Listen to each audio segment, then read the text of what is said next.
आज हम रिलेशंस के बारे में थोड़ा आगे पढ़ेंगे। तो इसमें पहला टॉपिक है domain and range of a relation. ठीक है, तो इसमें let A comma B be any two non empty sets. हमने दो नॉन एम्प्टी सेट कंसीडर कर लिए हैं, ए और B, and R be a relation from A to B. हमने आर एक रिलेशन मान लिया है ए से बी में। ठीक है, then the domain of the relation R is the set of all first components। ठीक है, जितने भी फर्स्ट कंपोनेंट्स का जो सेट होगा, और फर्स्ट कंपोनेंट्स किसके होंगे, of the ordered pairs which belong to R, यानी कि रिलेशन आर में जितने भी ऑर्डर्ड पेयर्स उसमें बिलोंग करेंगे, उनके फर्स्ट एलिमेंट्स का जो हम सेट बनाएंगे उसे बोलेंगे डोमेन ऑफ द रिलेशन। ठीक है, and the range of the relation R is the set of all second components of the ordered pairs which belong to R। यानी कि रिलेशन R में जितने भी ऑर्डर्ड पेयर्स होंगे उनके सेकंड कंपोनेंट्स का जो सेट बनेगा या कलेक्शन जो होगा उसे हम कहेंगे range of the relation R। ठीक है, for example domain of R, इसको हम कैसे लिख सकते हैं, domain of R can be written as equal to, देखिए करली ब्रैकेट में हमने लिखा x such that x belongs to A, यानी एक्स जो ए में बिलोंग करेगा, and ordered pair x comma y belongs to R for some y belonging to B. ठीक है, यानी कि ऐसे एलिमेंट्स का सेट जो कि ए में बिलोंग कर रहे हों, और एक्स कॉमा वाई किसी एलिमेंट वाई यानी कि जो बी का एलिमेंट होगा उसके साथ वो क्या बनाए, ऑर्डर्ड पेयर। ठीक है, और ये ऑर्डर्ड पेयर कहाँ होना चाहिए, रिलेशन आर में। ठीक है, तो कहने का मतलब ये है कि रिलेशन आर में जितने भी ऑर्डर्ड पेयर्स होंगे उनके फर्स्ट कंपोनेंट्स का जो सेट बनेगा वो कहलाएगा डोमेन ऑफ आर। ठीक है, इसी तरीके से हम रेंज ऑफ आर भी लिख सकते हैं।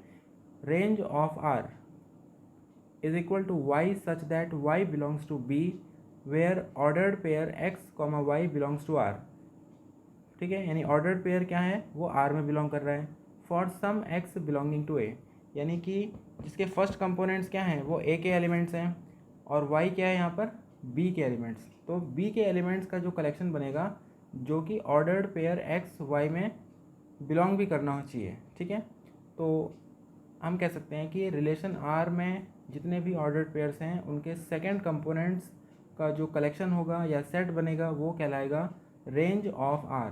ठीक है, इसके बाद if R is a relation from A to B then B is called codomain of R. अगर आर कोई रिलेशन है ए से बी में, तो बी जो पूरा का पूरा सेट होगा वो बी कहलाएगा को डोमेन ऑफ आर। ठीक है, देखिए अगर कोई रिलेशन आर होगा तो ज़रूरी नहीं है कि जितने भी उसमें ऑर्डर्ड पेयर्स हों उसके सेकंड कंपोनेंट्स में बी के सारे एलिमेंट आए, ये ज़रूरी नहीं है। तो जितने एलिमेंट्स आ रहे हैं उसको हम बोलेंगे रेंज, और बी के सभी एलिमेंट्स का जो कलेक्शन बनेगा उसको बोलते हैं कोडोमेन। तो इसका मतलब रेंज और कोडोमेन में क्या रिलेशन हो जाएगा, range is always a subset of codomain, यानी कि जो रेंज होगी वो हमेशा कोडोमेन का एक सबसेट होगा, और वो इक्वल भी हो सकता है। ठीक है, लेकिन रेंज जो है वो कोडोमेन से बड़ा नहीं होगा। ठीक है, तो इसका आप हमेशा ध्यान रखिएगा। इसके बाद आगे बढ़ते हैं, नंबर ऑफ रिलेशंस। अगर किसी सेट से ए से बी में अगर हमें कोई रिलेशन आ रहा है तो कितने टोटल कितने रिलेशन बन सकते हैं, तो इसके लिए क्या करेंगे, if A and B are finite sets हमने मान लिए हैं ए और बी को, सच दैट एन ए यानी कि number of elements in A is equal to m, and n B यानी number of elements in B is equal to k मान लिया, then number of elements in A cross B यानी कि A cartesian product B में elements कितने हो जाएंगे, m के।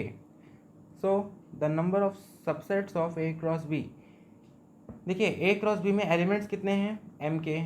ठीक है, तो नंबर ऑफ सबसेट्स यानी कि total number of subsets of A cross B equal to कितना हो जाएगा, 2 की पावर एम के, क्योंकि किसी भी सेट के पावर सेट में कितने एलिमेंट्स होते हैं, 2 की पावर एम के। एम के मतलब उस सेट में जितने भी एलिमेंट्स होंगे उसको हम 2 की पावर की फॉर्म में लिख सकते हैं। तो ये हो जाएगा 2 की पावर एम के यानी कि the number of subsets of A cross B.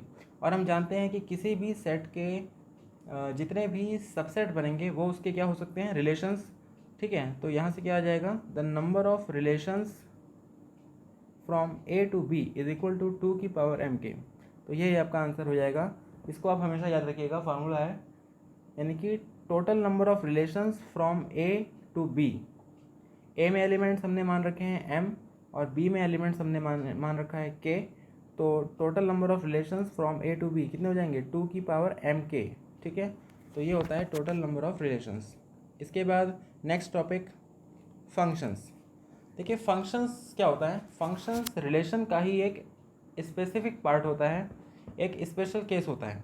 अब इसमें क्या होता है, देखिए, if x, y are two non empty sets then a subset f of x cross y, यानी x क्रॉस y का कोई सबसेट होगा इज कॉल्ड अ फंक्शन, जिसे हम बोलेंगे फंक्शन और मैपिंग और a map from x to y if and only if for each x belonging to capital X there exists a unique y belonging to capital Y। यानी कि जो x वाला set है, x के हर element के लिए y में हमें कोई ना कोई एक यूनिक एलिमेंट y मिलना चाहिए, such that ordered pair x y belonging to f। ठीक है, यानी कि ordered pair x y belongs to f होना चाहिए, वो f का मेंबर होना चाहिए x के हर एलिमेंट के लिए। यानी x के हर एलिमेंट के लिए हमें कोई ना कोई एक यूनिक एलिमेंट y मिलेगा, such that ordered pair x y belongs to f। ठीक है, and it is written as f such that x to y। इसको हम इस फॉर्म में लिखते हैं, इसको हम क्या बोलेंगे, f is a function from x to y, या f is a mapping from x to y। ठीक है, तो इसके बाद तो इस प्रकार से फंक्शन क्या होता है, फंक्शन रिलेशन का ही एक स्पेशल केस है। ठीक है, अब इसमें आगे देखिए, जैसे कोई हमने दो सेट ले लिए x और y। x में हमने एलिमेंट्स ले लिए हैं a b c d e, और y में एलिमेंट्स हमने मान लिए हैं p q r s t। ठीक है, अब रिलेशन के केस में क्या होता है कि x के कुछ एलिमेंट्स को लेके और y के कुछ एलिमेंट्स को सेकंड कंपोनेंट्स बना के हम ऑर्डर्ड पेयर्स बना के हम रिलेशंस की फॉर्म में लिख सकते हैं। ठीक है, तो वो तो होता है रिलेशन। लेकिन फंक्शन में क्या होगा, फंक्शन में केवल ये डिफरेंस होगा, फंक्शन में x के हर एलिमेंट के साथ y के किसी न किसी एलिमेंट का ऑर्डर्ड पेयर बनना चाहिए। ठीक है, यानी x का कोई भी एलिमेंट छूटना नहीं चाहिए। ठीक है, तो उसे हम क्या बोलते हैं, फंक्शन। और इसमें इसकी एक दूसरी प्रॉपर्टी और इम्पॉर्टेंट होती है कि x के किसी भी एलिमेंट का जो एसोसिएशन होगा वो y के एक यूनिक एलिमेंट के साथ एसोसिएशन या लिंक या रिलेशन होगा। ठीक है, मतलब x के किसी भी एक एलिमेंट के लिए कोई भी एक एलिमेंट जो होगा वो y के दो या दो से अधिक एलिमेंट के साथ एसोसिएट नहीं होना चाहिए, केवल एक यूनिक एलिमेंट के साथ। ठीक है, लेकिन x के दो या दो से अधिक एलिमेंट y के एक एलिमेंट के साथ एसोसिएट हो सकते हैं। ठीक है, कहने का मतलब है, देखिए कि मान लीजिए a p से एसोसिएट है और b ये भी p से एसोसिएट है, तो ये कंडीशन फंक्शन में पॉसिबल है। ठीक है, और मान लेते हैं c की इमेज हमने r मान ली है, d की s इमेज मान ली है, e की इमेज t मान ली है। ठीक है, तो कहने का मतलब है a और b की इमेज तो p हो गई, और c की इमेज यहाँ पर r है, d s से एसोसिएट है, और e यहाँ पर t से एसोसिएट है। ठीक है, मतलब y में और q की फ़िलहाल यहाँ पर q किसी से भी एसोसिएट नहीं हो रहा है, तो ये कंडीशन हो सकती है फंक्शन में। यानी y में कोई भी एलिमेंट छूट सकता है जो किसी भी x के एलिमेंट से एसोसिएट ना हो रहा हो, लेकिन x का कोई भी एलिमेंट ऐसा नहीं होना चाहिए जो y के किसी भी एलिमेंट से एसोसिएट ना हो रहा हो। ठीक है, यानी x के हर एलिमेंट के साथ y के किसी न किसी एलिमेंट यूनिक एलिमेंट का ऑर्डर्ड पेयर बनेगा ही बनेगा। ठीक है, तो ये फंक्शन की प्रॉपर्टी है और यही इसको रिलेशंस में एक स्पेशल केस बनाती है। ठीक है, ये तो यहाँ पर हमने देखा कि ए और बी की इमेज पी है, ठीक है। अब यहाँ पे ए की इमेज अगर हम कहें ए की इमेज पी और क्यू दोनों हो जाए, ऐसा पॉसिबल नहीं है फंक्शन में, तो वो फंक्शन नहीं कहलाएगा। रिलेशन भले ही हो सकता है लेकिन वो फंक्शन नहीं कहलाएगा, यानी एक्स के किसी भी एक एलिमेंट की दो इमेज पॉसिबल नहीं है फंक्शन के केस में, ठीक है। तो ये दो बहुत ही इंपॉर्टेंट प्रॉपर्टी है फंक्शन की, इसको आप हमेशा याद रखिएगा। इसके बाद देखिए, a function from x to y is a rule और करेस्पॉन्डेंस, इसको एक रूल भी कह सकते हैं या एक करेस्पॉन्डेंस है, which associates to each element, देखिए लिखा है ना इसमें, which associates to each element x of x, यानी कि जो एक्स के हर एक एलिमेंट को एसोसिएट करता है a unique element of y एक यूनिक एलिमेंट वाई से, ठीक है, यानी कि वाई के एक यूनिक एलिमेंट के साथ एसोसिएट करता है एक्स के हर एलिमेंट को, ठीक है, तो वो क्या कहलाएगा, फंक्शन। इसके बाद चलिए आगे बढ़ते हैं। A function f can be thought of as a mechanism और device which gives a unique output f x to every input x, ठीक है, यानी कि जो फंक्शन एफ है वो उसको हम एक मैकेनिज्म या डिवाइस की तरीके से मान सकते हैं, विच gives a unique output f x, जो किसी भी इनपुट एक्स, जैसे मान लीजिए ये कोई मैकेनिज्म है एफ, यानी कि फंक्शन को हमने एक मैकेनिज्म के रूप में मान लिया है, ठीक है, एक डिवाइस हो सकती है जिसमें यहाँ से हम एक एक्स को एंटर कराएंगे, एक्स यानी कि क्या, यहाँ पर एक इनपुट की तरह से काम करेगा, और यहाँ से क्या है, एफ एक्स की तरह, ये एफ एक्स की फॉर्म में ये बाहर आएगा, एफ एक्स क्या होगा यहाँ पर, आउटपुट, ठीक है, और आउटपुट क्या होगा, unique, which gives a unique output f x to every input x, ठीक है, यानी एक्स के हर एलिमेंट के लिए हमें एक यूनिक आउटपुट एफ एक्स मिलेगा, ठीक है। तो इस प्रकार से भी हम एक फंक्शन एफ को कंसीडर कर सकते हैं। चलिए next, image of an element. Image क्या होती है, the unique element y belonging to Y, यानी कि जो हमने राइट साइड में सेट लिया था कैपिटल वाई, उसका जो एक यूनिक एलिमेंट होगा y is called the image of the element x of X under the function f from x to Y, ठीक है, यानी कि एक्स एक्स कैपिटल एक्स का जो हर एलिमेंट एक्स होगा वो किसी न किसी यूनिक एलिमेंट से एसोसिएट होगा, तो यही यूनिक एलिमेंट वाई क्या कहलाएगा, उस एक्स इमेज एलिमेंट के लिए वो उसकी इमेज कहलाएगा, ठीक है। तो इसको याद रखिएगा, it is denoted by F x, ठीक है, और इसको हम किससे डिनोट करते हैं, एफ एक्स से, यानी कि y इज इक्वल टू, इसको हम एफ एक्स लिख सकते हैं, और y को मतलब एक और हम कह सकते हैं, y is called the value of the function f at x, ठीक है, ये होती है value of f at x, y को हम बोलते हैं। इसके बाद है domain and range of a function.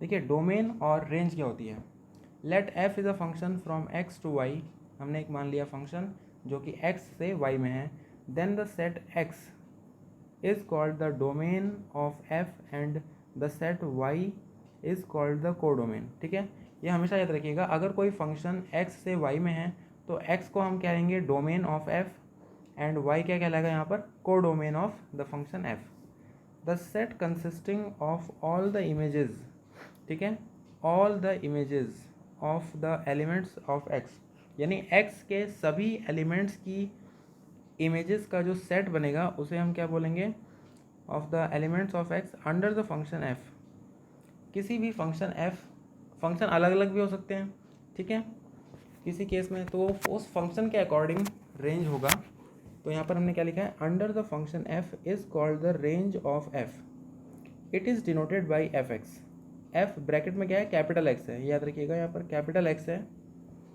तो यह होता है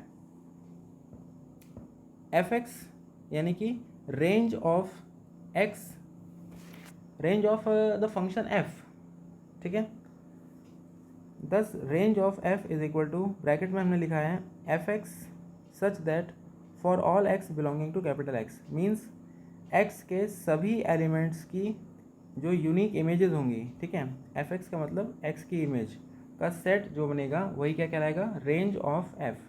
ठीक है, तो इसे बोलते हैं range of the function F. तो किसी भी फंक्शन के लिए अगर हमें रेंज निकालनी हो तो हम डोमेन के सभी एलिमेंट्स की इमेजेस का सेट फाइंड हमें करना होगा। और ये भी हमें ध्यान रखना पड़ेगा हमेशा कि जो रेंज होती है, range is always a subset of codomain. Range हमेशा कोडोमेन का सबसेट होगा।